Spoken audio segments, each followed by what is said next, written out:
എൻ്റെ പേര് Abhilash care, district fire officer, fire and rescue services ആണ്. കേരള ഫയർ സർവീസസിനൊപ്പം ദുരന്ത സ്ഥലത്ത് പ്രവർത്തിക്കുന്നതിന് വേണ്ടി തമിഴ്നാട് ഫയർ ആൻഡ് റെസ്ക്യൂ സർവീസസിൻ്റെ ഒരു 60-അംഗ സംഘം എത്തിച്ചേർന്നിട്ടുണ്ട്. കഴിഞ്ഞ 3-4 ദിവസമായിട്ട് അവരുടെ ഫീൽഡ് സ്റ്റാഫ് ഉണ്ടായിരുന്നു.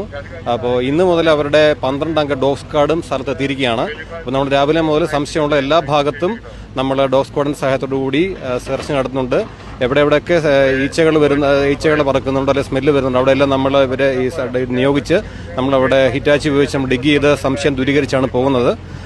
നിലവിൽ 5 ഡോഗുകളാണ് എത്തിയിട്ടുള്ളത്. അവരെ നമ്മൾ വിവിധ പോയിന്റുകളായിട്ട് നിയോഗിച്ചിരിക്കുകയാണ്. അവരുടെ പ്രവർത്തനം നല്ല രീതിയിൽ നടന്നു വരുന്നു. DFO മനോപ്രസാദ് നേതൃത്വത്തിലാണ് സംഘം ഇവിടെ എത്തിയിരിക്കുന്നത്.